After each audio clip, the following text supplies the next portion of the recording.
Magandang araw po sa inyong lahat, lalo na sa ating mga pinuno, kawal, kawani, at pamilya ng Hukbong Katihan ng Pilipinas.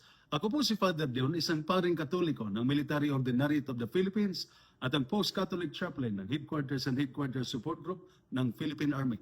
At ito po ang salita ng Diyos, ang ating gabay.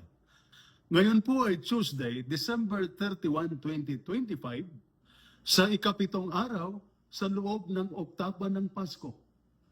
At ngayon din, ang huling araw ng taon 2025. Nasa isang tahimik, ngunit mahalagang sandali tayo. Tinitingnan ang mga pinagdaanan at maaaring iniisip ang haharapin sa bagong taon. Marami sa atin ang nagtatapos ng taon, hindi lamang may pasasalamat, kundi may pagod sa loob, pangamba, pangungulila, at mga tanong. May mga sundalong patuloy na nagbabantay. May mga pamilyang naghihintay. May mga sugat, nakikita man o hindi, na patuloy na dinadala. Ang ating mga pagbasa mula sa banal na kasulatan sa araw na ito ay direktang tumutugon sa ganitong kalagayan. Ang Pasko ay hindi lang panahon ng kasiyahan. Ito rin ang panahon ng paglilinaw, sapagkat ang liwanag ng Diyos ay pumasok na sa ating buhay. Sa ating unang pagbasa, mula sa unang sulat ni San Juan, chapter 2, verses 18 to 22, sinabi ni San Juan, maraming antikristo ang lumitaw. Hindi tayo tinatakot ni San Juan. Tinulungan niya tayong kilalanin ang mga tinig na nagpapahina sa loob. Sa pagtatapos ng taon, madalas marinig ang mga tinig na ito. Hindi ka sapat. Walang magbabago. Sobra na ang mga sakripisyo. Nag-iisa ka. Hindi lamang ito mga kaisipan. May epekto ang mga ito sa isip, damdamin at paninindigan. Ngunit agad tayong pinatitibay ng salita ng Diyos. Sinasabi nitong, taglay ninyo ang pagpapahid mula sa banal. Ibig sabihin, hindi tayo walang sandata. Inilagay ng Diyos ang kanyang Espiritu sa atin upang gabayan ang ating isipan sa mahihirap na pasya.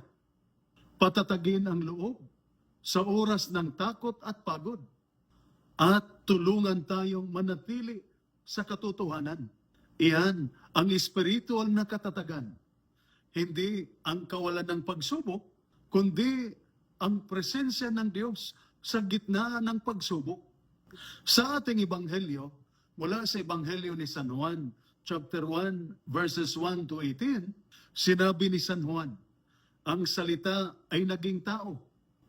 Kapag sinasabi ng Ebanghelyo na ang salita ay naging tao, ipinapaalala nito na alam ng Diyos ang bigat ng pagiging tao.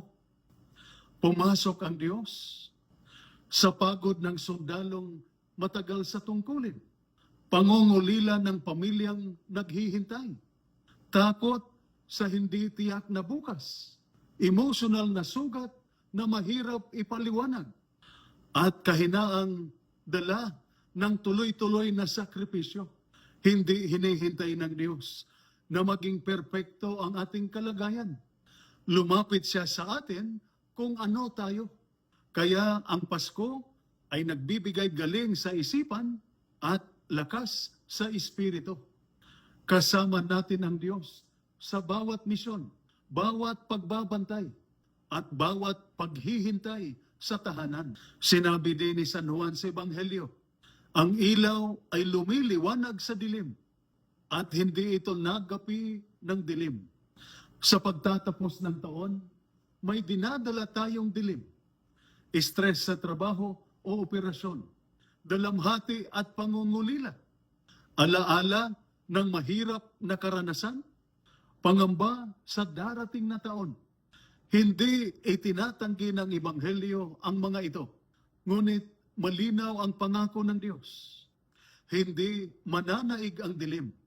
Hindi noong nakaraan, hindi ngayon, hindi sa darating na taon. Ang espiritual na katatagan ay hindi pag-aastang maayos ang lahat. Ito ay paniniwalang mas malakas ang liwanag kaysa takot. Mas matibay ang pag-asa kaysa pagod. Mas totoo ang katotohanan kaysa kasinungalingan. At mas dakila ang Diyos kaysa anumang hamon. Ito ang mensahe ng huling araw ng taon. Hindi tayo nag-iisa sa pagpasok ng bagong taon. Hindi hinihiling ng Diyos na maging perpekto ang sundalo. Hindi mapagod ang pamilya, mawala agad ang sugat, o pasanin ang lahat ng mag-isa. Inaanyayahan lamang niya tayo na lakbayin ang bagong taon kasama ang kanyang liwanag. Ang liwanag na pumasok noong Pasko ay siyang sasama sa atin sa bawat tungkulin, bawat sitwasyon, at bawat tahanang naghihintay.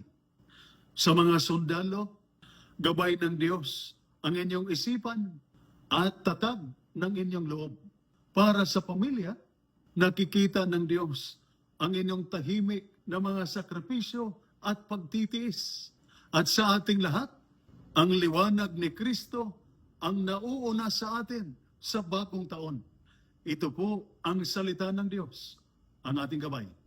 Manalangin tayo, Panginoong Diyos, sa pagtatapos ng taong ito at pagsisimula ng bago, liwanagan mo ang aming mga puso at isipan. Ipagkaloob mo sa aming mga sundalo at kanilang pamilya ang kapayapaan, lakas ng loob, at pag-asa sa bawat araw sa pamamagitan ni Kristo na aming Panginoon. Amen.